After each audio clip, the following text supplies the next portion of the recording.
Welcome to Get It Done Entrepreneurs, where we talk with founders of companies who bet on themselves and won. My name is Rich LeBrun, and I am the founder and CEO of LeBrun Advisory Group. You can find us at rlebrun.com. Our mission is to help our clients build wealth through business ownership.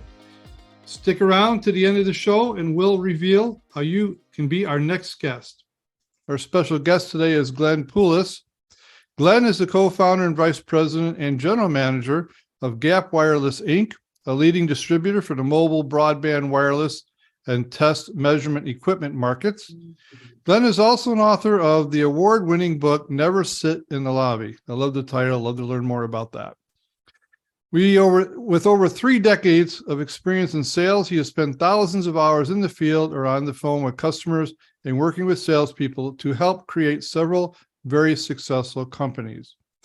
After entering the sales field in 1985 as a technical sales rep, Glenn founded his first company, mmWave Technologies, Inc., in 1991, and simultaneously served as president of Anritsu Electronics Ltd. for 9 years. Using his extensive knowledge and experience in the industry, he lectures groups on sales strategy, consumerism, and what motivates people at a raw emotional level. Glenn lives in Toronto, Canada, Toronto and Ontario, Canada, where he enjoys hiking, skiing, and playing pickleball. Pickleball is a new sport I just started picking up, so maybe you can give me some pointers before the program's over. With all that said, welcome, Glenn, to the program. Hey, Rich, thank you so much for having me on the show. I'm really happy to be here. Yeah, thank you. And thanks for taking time out of your busy day. Yeah. Well, Glenn, as we talked a little bit before the show, we love hearing our founders' stories. You know, everybody's got a different story. Yours is unique to you. So our listeners love to hear how you started your business. Maybe this was your first or second or third company? Feel free to tell us a little bit about, how you kind of maybe grew into different avenues of interest. But nonetheless, it's your story. So let's start there. And Glenn, just kind of walk us through it. All right. Well, thanks again, Rich. And it's kind of a story in a story, in the sense that I had a job in sales from 1985 to 1991. I'd worked for the government and as an electronic technician, and my boss told me I was in the wrong field, so I ended up going out and getting a job in sales. And I worked for a company, and after about 5-6 years, I approached the owners about, hey, spinning the company off, like spinning a small piece of the business off, and I was going to add on to it. And I approached them about this newfangled technology, and that I would focus on that. They could focus on what they had been doing for years and years. And the guy said, oh, you know what?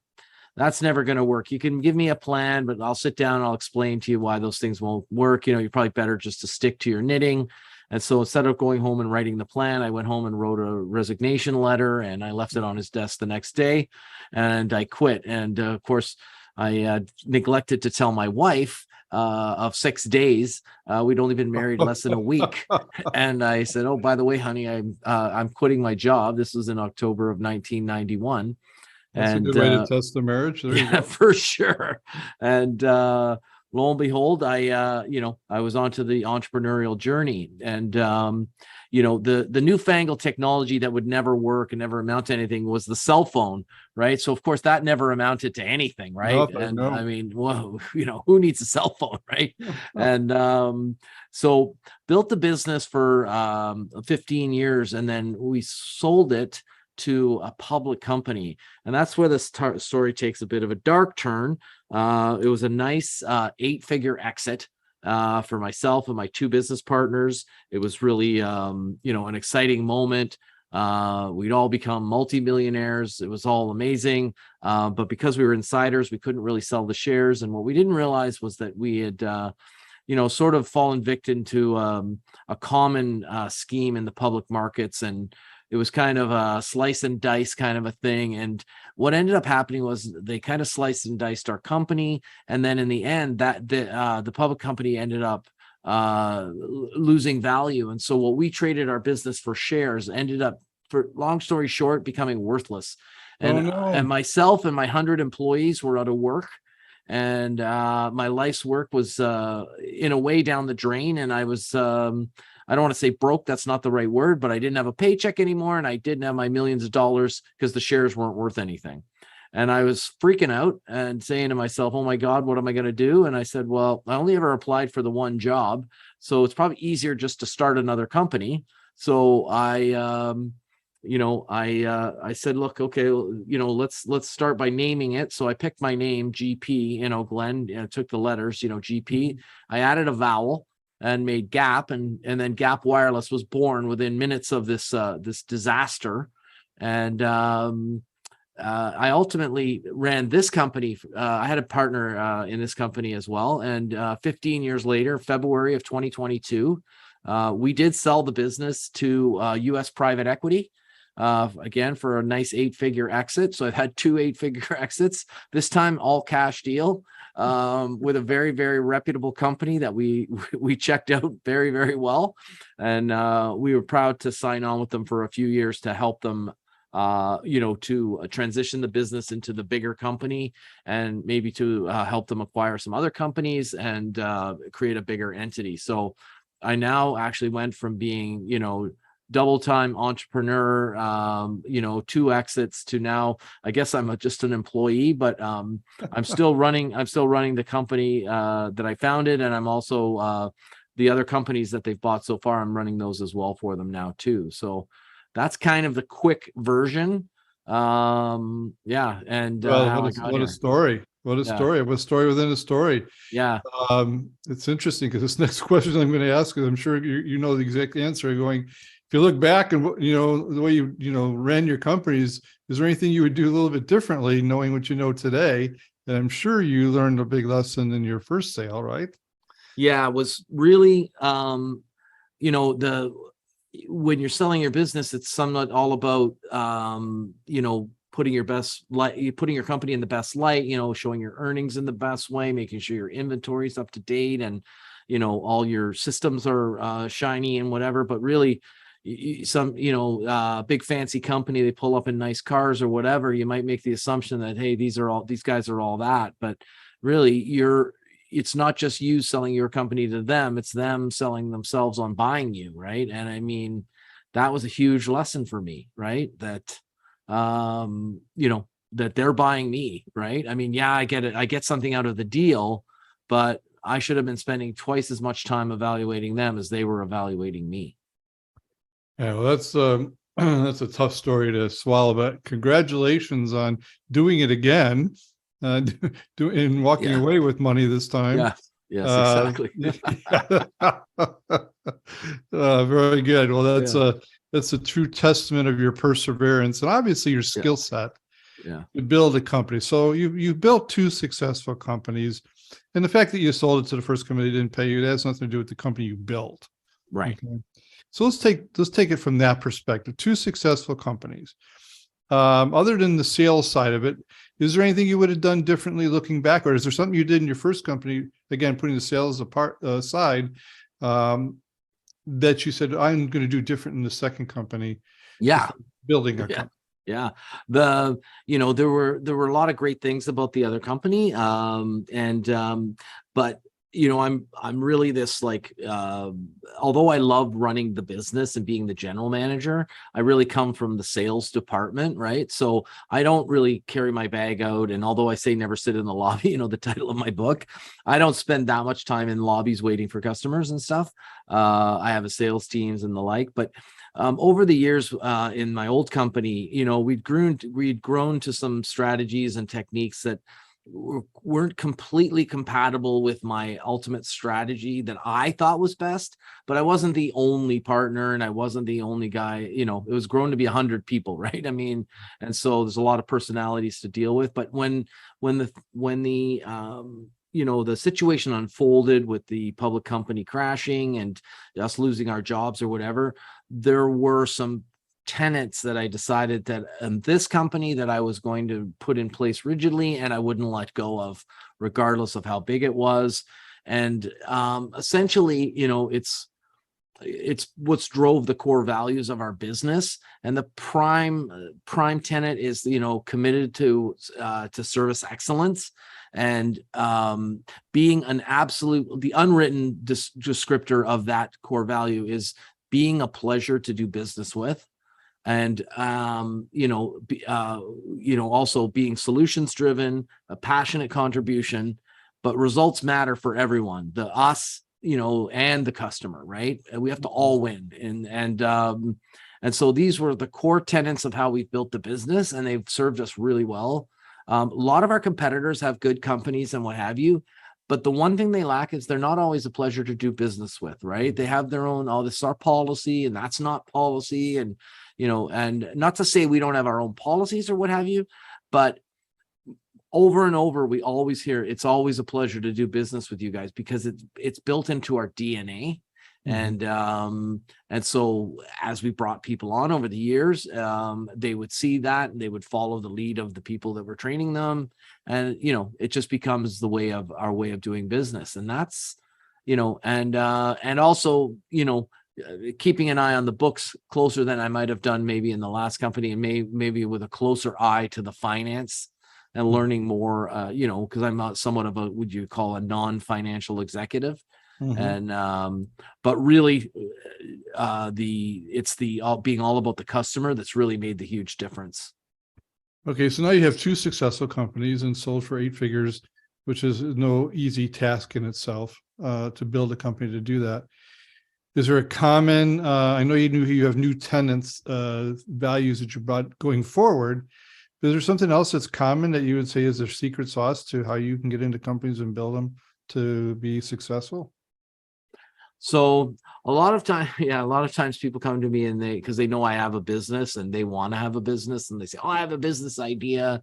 And oftentimes they start with a product or a service or something like that, right? Oh, I have this widget that I can source from Sweden, or I can get this product cheap in Asia, and I can make a lot of money selling it. And what I often find that one of the biggest mistakes people make is like, that stuff's all those are easy problems to solve. The hard problem is finding a customer, right? And I always tell them that, look, don't worry about any of the rest of it. Start by finding a customer that wants to buy something. And I could assure you that if you can find a customer that wants to buy something, then you'll find the supplier to sell you something to provide, or you can build it or buy it, or, whatever methodology. And so I always caution people to, not worry about what their website's going to look like and their social media. All those are things that are important, but nothing happens until something gets sold. Right. And so, I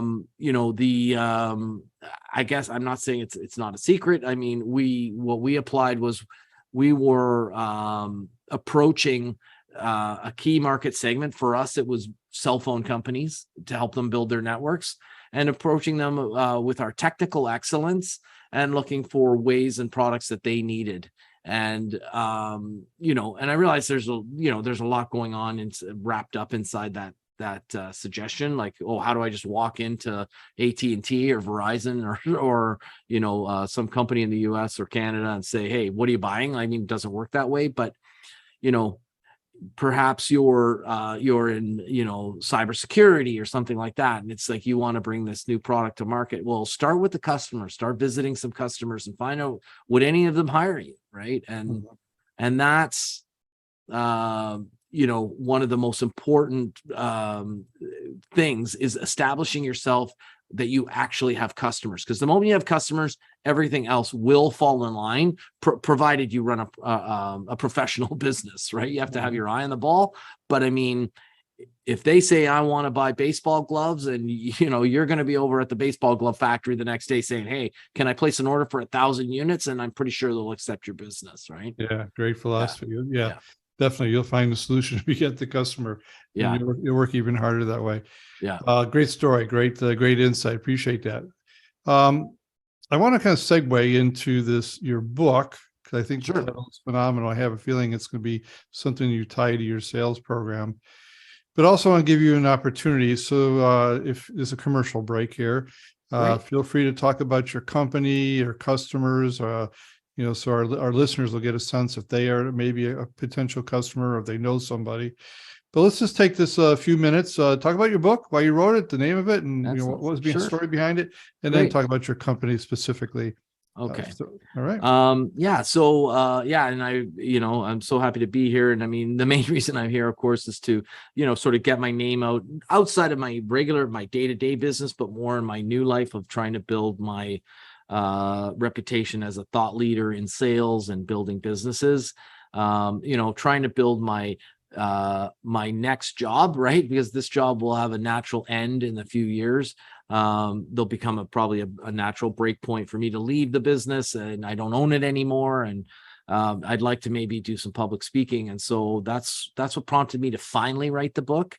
So, I mean, you can see all about the book on my website, which is my glennpoulos.com. And the title of the book is called Never Sit in the Lobby. And it's it's a book on sales, selling, relationship building, and rules and rules to follow when you're building a business, right? And so that's the name of the book. In a few minutes I can explain why I came up with the title and what it means. Yeah, absolutely. Yeah, absolutely. Love to hear. I love the title, by the way.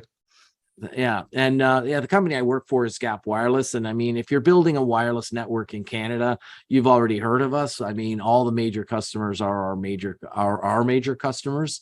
And right now we're very busy building helping our customers build their 5G network. So we don't sell cell phones or anything like that. We're on the network side. So one of our sort of proud moments this year is the Canadian version of the Super Bowl is the Grey Cup. The CFL, Canadian Football League. Mm-hmm. And so this year, it was held at Mosaic Stadium in Saskatchewan, and all of the in-building equipment in that stadium came from our company. We sold the equipment, the antennas, all of the radios. So when you walked in that stadium and you were uploading photos and getting a 500 megabit per second data rate on your phone in your seat anywhere in the building, that was because of technology that we had presented to one of our customers, and they'd installed in Mosaic Stadium. So your experience, and any stadiums in your cities that you attend would have a similar type systems that companies. I wish I was selling all of them, but I mean, we're mainly in Canada. That's what we do at our in my day job, right? And, you sell in the U.S. your products? So a little bit, but primarily it's in the introduction you talked about testing and measuring instruments. Mm-hmm. It's mainly our test equipment that engineers use to make electronic signal measurements and stuff. Where a lot of the products we're selling to the carriers in Canada, they sell direct from the manufacturer to the U.S. carriers because they're so big, right? I mean, the market's 10 to 20 times bigger. And so a lot of our suppliers from around the world have an office in the US, but not in Canada. And that's the value add we provide. We provide a sales force, a warehousing, technical support for their products in Canada. In the US, they can afford to put staff, but in Canada, it doesn't make sense for one company. So we represent numerous companies from around the world, and we provide that service for them, right? And that's our, our business. It's not much different than a rep or a small distributor in the U.S., where the company's not big enough to have their own warehouse or sales force. Okay, so some of our listeners are not tech savvy or cell phone savvy or network savvy. Define the customer. Is it a certain size company you're looking for? Is it the small entrepreneur? Is it in what industry? I mean, who is your customer? So our customers are primarily wireless carriers or anyone building a wireless network, a mobile wireless network, okay, and the contractors that help them build it. So we call those guys two bobs in a truck.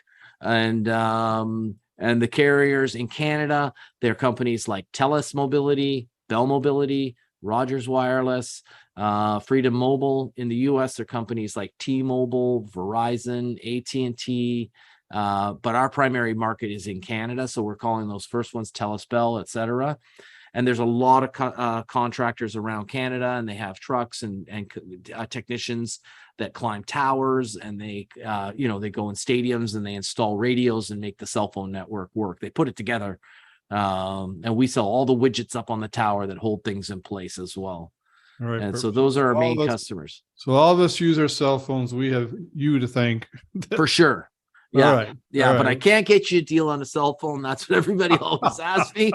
Sorry, but I don't have any access to that department.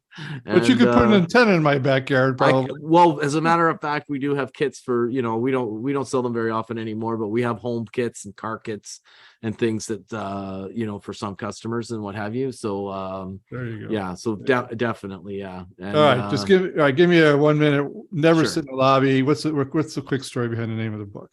So the title, so it's basically made up of 57 rules and that I've written down over the years and kept track of, right? And so I was called them factors, but my editor said that's not a great name, factors or something like that. And she came up with the title "Never Sit in the Lobby," which is one of the rules. And it's one of the first rules, not the first rule, but one of the first rules. And it points to when a salesman shows up at a customer. Oftentimes they'll sit in the lobby, they're waiting for, they tell the receptionist, "I'm here to see Bob." And then they'll sit down, they'll pick out their cell phone, they'll start flipping through Instagram, they'll, texting the wife, got to get milk and cheese, don't worry, honey, calling the girlfriend, whatever. Customer walks in, not a good look. My rule is, when you go to the lobby, show up just a few minutes before your appointment and announce yourself, call up whether there's a receptionist there, and stand in the lobby. Put your phone away, nothing, and don't be distracted with magazines on their table, reading the plaques on the wall. Just be waiting, attentive to the door the person's going to walk through, and when they walk through, be standing at attention, ready to shake their hand. And I mean, I often point to where I learned this was that I'm only 5'5", right? And these 6'4", executives would come out to talk to me, and they'd be like 4 feet above me coming in, right? It was a very daunting rise up to them, and then I wouldn't even get there. So I need to start as high out as I can get at my height, right?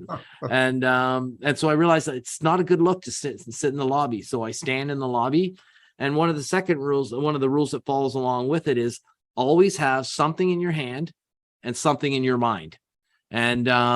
And so when the person presents themselves, I have something in my hand to present to them, and I have something in my mind to speak to them about. I'm not just there to figure out what they're doing. I specifically have a reason to talk to them, and I have specifically something in my hand to give to them. It might be a quote or a brochure or an article. It might be a promo item. We're giving away t-shirts or pens or coffee mugs that day. Always have something in my hand. And then when my salesmen say, "Hey, what do I say to the customer when I don't know what to talk to him about?" I said, "Just show up with something in your hand and something in your mind." And, that's all that's all you need to do. And then, and go from there. Right. And those are 2 of the 57 rules. Right. Very nice. I love these basic principles. I remember one of the people that trained me in the sales side says, "Never be on time." Yeah, be early or be early, but never be on time. Yeah. And, Early is on time. On time is late. All right. That's right. Yeah. Okay, so let's transition. Canada, United States, doesn't make a difference. This world has been crazy through 2022, 2023. Right. We got a little bit of a hangover from 2022. Still uncertainty in the market, labor issues, interest rate issues, world issues, supply chain issues across the board.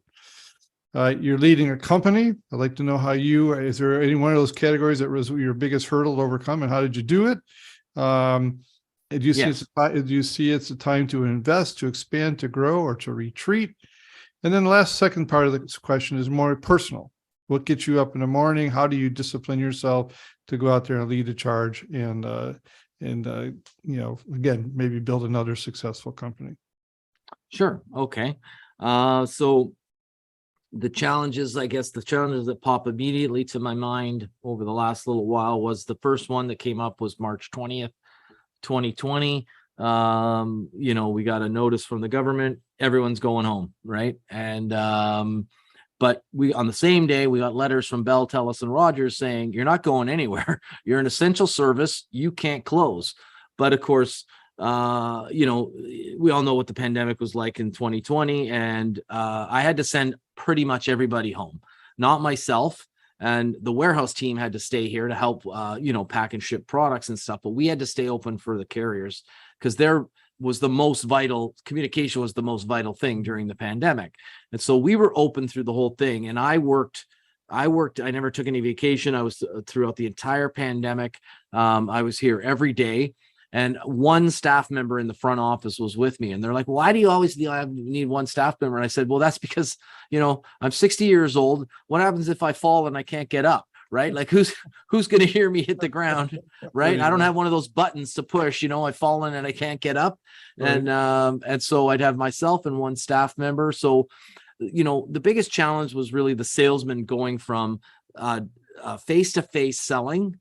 We're selling like high ticket items, and it wasn't done on the phone, and it wasn't done on the internet, and it wasn't done, like software as a service or anything like that. Our products are things that customers need to trial, verify they work, install on towers, test them, and it's all done face to face. So all of a sudden, I'm sending my whole team across Canada home, and I'm like, okay, produce your numbers, but don't leave your house, right? Mm-hmm.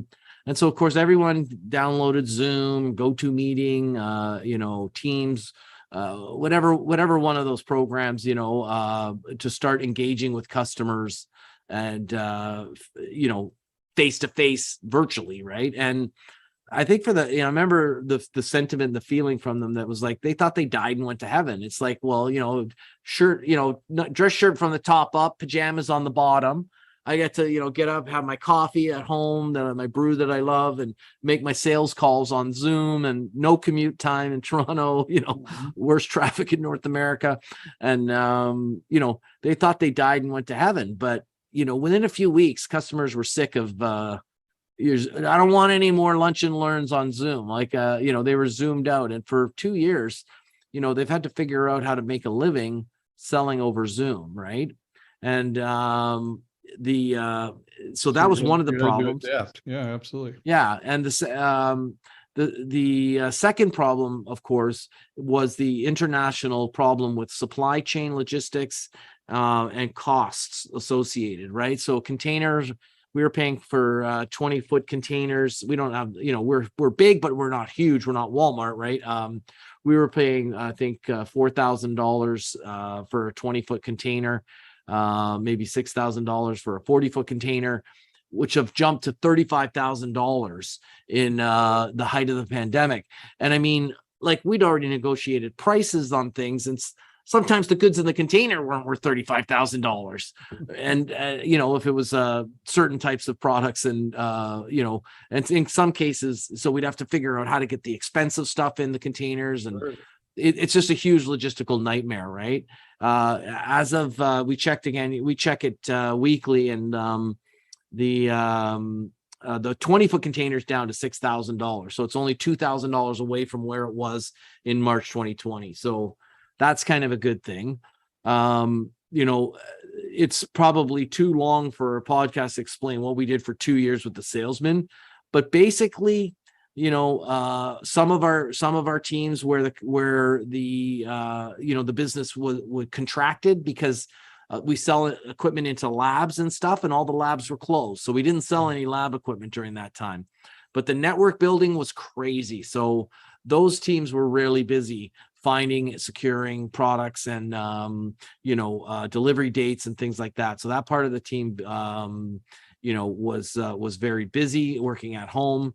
And then they had to make the transition in 2022 back to work, right? Customers slowly opened their doors to salespeople and, manufacturer presentations and stuff over the last year. And of course, so while they were at home, I went into where they all sit in different places in the building, and I installed nails in their chair pointing up so that when they came to the office, right, they sit down, it's like, oh, this isn't very comfortable, and they would have to go back into the field, right? So the joke around here is the salesmen are the only one where the chairs have the nails pointing upwards, right? And so they're not spending any more time, because imagine spending 2 years at home on Zoom, and then snap, the boss wants you out making calls every day. It's not easy, right? Yeah. And so we've had to transition. Yeah, we've had to help support them in the best way possible to, re-engage with customers and get back in front of them. And those are the two biggest challenges we face. So you're an essential business. is the mindset as the owner, founder of the company, is and when you face tough time, because you obviously face a couple of different types of tough times, but the one I'm referring to is more uncontrollable, the economic, the worldly events, the geopolitical events. Do you see those as opportunity to grow, expand? Are you cautious when you do that? Are you bullish? When you say, yeah, hey, this is a good time. There's people are like, maybe we can gobble up some smaller companies. So we did approach more vendors to so what we did do, to be transparent, is we didn't really expand the sales team in the middle of the pandemic. But we did approach a lot of vendors to say, look, we can really get you access to these Canadian markets. And many of them, not, a good number, did sign on with us to be their partner in Canada. And so we dug in there. But for the last while, since about March of 2022, when it really was sort of officially opened again, where businesses were kind of letting you back in, we've been aggressively hiring salespeople to expand our reach into customers, but we've had a more tempered or muted effort on hiring inside people and trying to get along with what we have as best as possible. So, all in on salespeople, a little bit slower on the uptake for support staff behind them. And we continue with that philosophy despite significant pressures in the telecom space right now. There is we'll call it a muted demand by the North American carriers right now. It's a bit of a lull. I'm not sure why, but there just is. And I mean, it's not like they're finished building the 5G network, so it won't last forever. But it's if you're eating a box of cereal and you realize it's getting lower and lower, and mom's not going to shop till Friday and it's Monday, your size of your bowl gets a little smaller every day, right? And so we're investing in salespeople to extend our reach and get to more customers. But we're really on a cautious austerity, an expense management program right now in order to weather this a slight downturn. But we're in the spring and summer. The carriers are warning us that it will turn and ramp quite quickly again. And so we're not. So you're preparing for that as well. Yeah, exactly. Yeah. I listen to all my guests on the podcast. So everybody needs to have perseverance. Has to be a characteristic. Adaptability, right? Yeah.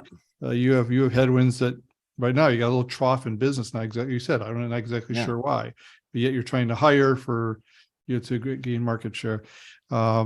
No one has the ultimate crystal ball, so right. I think and for your listeners, I mean, they might say, well, why are you hiring salesmen if the business is down? It's because if I wait till the business comes back, all my competitors' salesmen will have gotten that business, because I won't have time to react, right? I have to hire them, train them, motivate them, get them out there meeting the customers, so that when the taps open up again, they're already well up and running. And so it takes a little bit of fortitude of will, but this is when you have to make the investment in the salespeople, is during these kinds of times, right? And it's easy to think you can fire a salesman when he's not selling, but it's not always the right thing to do. Yeah. All right. So this will be broadcast. So you don't have to answer this question if you don't want to, but you've done this twice.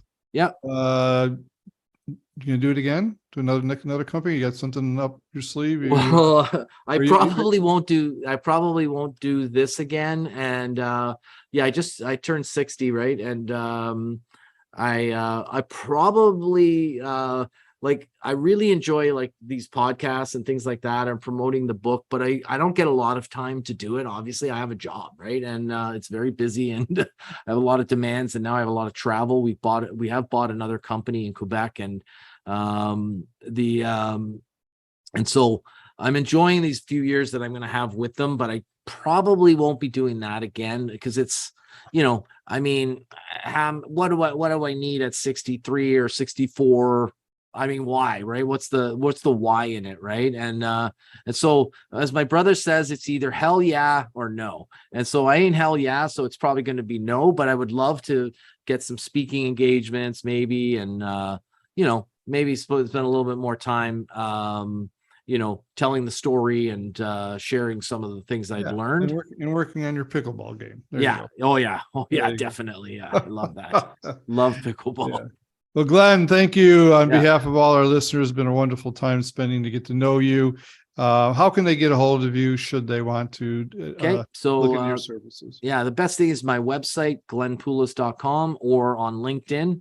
I'm very active on LinkedIn, and if on my website, there's all the different contact methods. And if you can't reach out to me, I'll definitely get back to you. And feel free to reach out if you want to discuss, collaborate, or discuss anything. It's fine. I'm happy to talk to you about that.